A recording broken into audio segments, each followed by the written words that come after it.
Hey everybody, it's Mr. Morse. We're going to talk a little bit about double replacement reactions. So we've already talked about the fact that these are made up of two aqueous ionic compounds that are going to react together to produce two ionic compounds as the products. And based on just the reactants, the fact that we're given two aqueous ionic compounds containing a usually metal and nonmetal, or we could say cation and anion, or positive ion and negative ion. So we have two aqueous ionic compounds that are going to react.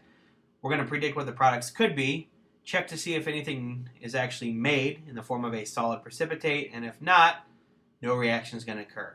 So the metals in the two given ionic compounds are going to try to switch places to make two new products. If one of the products is not soluble, that means the reaction is going to happen and a solid precipitate forms, which means it's not soluble or it won't dissolve in water. If both of the products that we get after we mix the metals around are soluble, then no reaction occurs because everything's still dissolved in water. Soluble means that you're dissolved in water, which means that you're aqueous, and if both products are aqueous, no reaction actually happens. So let's go to our first example here. We have some potassium sulfate, which is aqueous, which means it's dissolved in water. It's going to react with some calcium chloride, which is also aqueous. So what could happen here is that the two metals, the potassium and the calcium, are going to try to switch places. Let's get my pen here, and here's my potassium, here's my calcium, and they're just going to do-side-do their partner just like they're square dancing and switch who they're hooked to. So my two possible new products might be potassium now hooked to chlorine and calcium now hooked to sulfate. I went ahead and wrote those formulas correctly. I can do that now, or I can wait and check. But I know that potassium is a 1 plus ion and chlorine is a 1 minus ion, so I don't need any subscripts. That formula is balanced in terms of charges. Calcium is a 2 plus ion, sulfate's a 2 minus ion, so again, no extra subscripts. That formula is already balanced in terms of charges. So now what I need to do is check to see if either one of those possible products is or is not soluble. So I'm going to go to the back of my periodic table. I am going to go to the top right to this big solubility chart, and I'm going to look both of my compounds up. So just in the interest of not forgetting what we have, we might have some potassium chloride, and we might have some, I already forgot what we had here, I think it's calcium sulfate. So let's check those two out. So we have the first compound that's made up of a positive ion, the potassium, and a negative ion, the chlorine. So I'll start in the far left-hand column with my negative ion. I'll move down until I find chlorine, which is right there. I then go to the next column, which is the positive ion, and I look for potassium.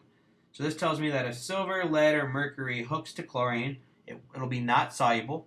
But if anybody else hooks to chlorine, that compound will be soluble. Well, since potassium falls in that all others category, I know that the potassium chloride will be soluble, which another way to write that is AQ for aqueous. That means soluble.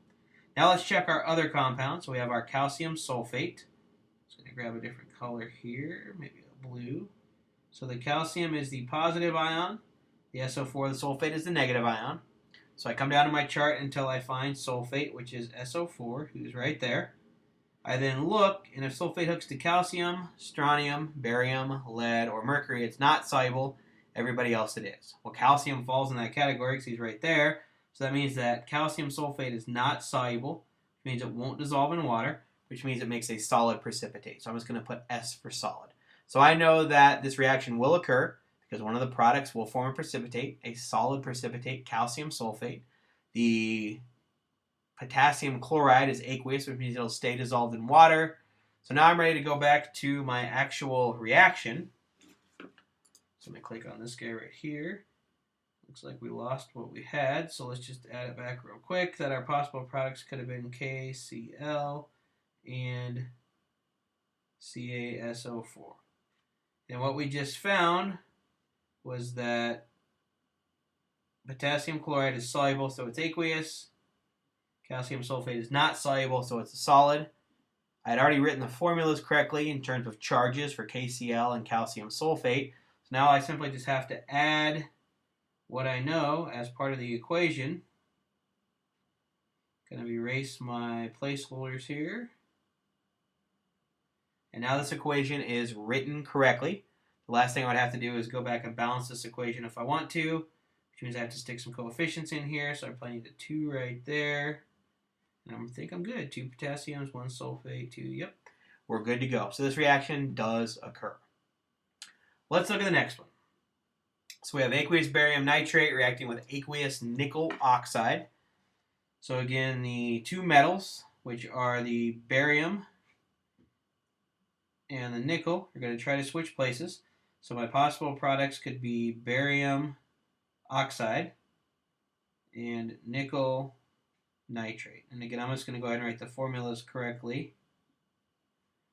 So I already knew that barium was a 2 plus ion, oxygen was a 2 minus, so those cancel and I don't need any subscripts. The charges are good.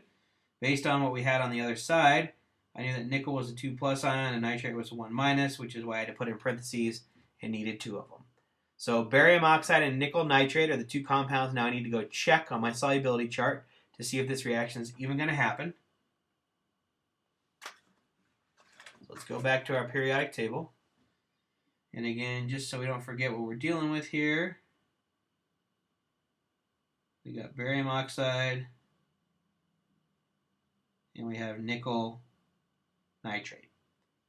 So again, let's just start with the barium oxide. It's made up of 2 parts, a positive cation on the barium and a negative anion on the oxygen. So I start with the oxygen. I go to my negative ions column. I go all the way to the bottom and I find the oxygen. And I see that if oxygen reacts with aluminum, copper, iron, magnesium, silver, or zinc, it's not soluble. Anybody else, it is soluble, and if it's not on the list, we'll assume that it's also soluble. But in this case, barium, if we look, is actually part of group 2A. So if we look back at the front of our periodic table, barium is part of the 2A family, which are called the alkaline earth metals. So in this case, we know that the barium oxide is soluble. So again, I'm just going to put AQ in parentheses to show that that compound is soluble. So now I come over here to my nickel nitrate. We'll choose a different color here. So the nickel is the positive cation. The nitrate is the negative anion. So I start with the nitrate. I find it on my chart, which is right there. And what this tells me is that all positive ions that are hooked to nitrate are going to be soluble. Doesn't matter what element it is. In this case, nickel definitely falls into that all category. So because this guy is soluble, he is also aqueous, which means they're able to dissolve in water. So because both of my possible products are soluble, they're aqueous, they're able to dissolve in water, nothing's going to be seen. I can't actually see a product being formed when I mix these two ionic compounds together. And so in this case, we won't see any reaction. So I get to go back to my example, which is right here. And again, we lost our possible products. So one more time, we'll have some barium oxide and some nickel nitrate. And I just found from my chart that both of these guys are soluble. They're both aqueous, or able to be dissolved in water. So because that's the case, I don't see anything that happens. I simply cross those guys out. I write no reaction, and I'm good to go.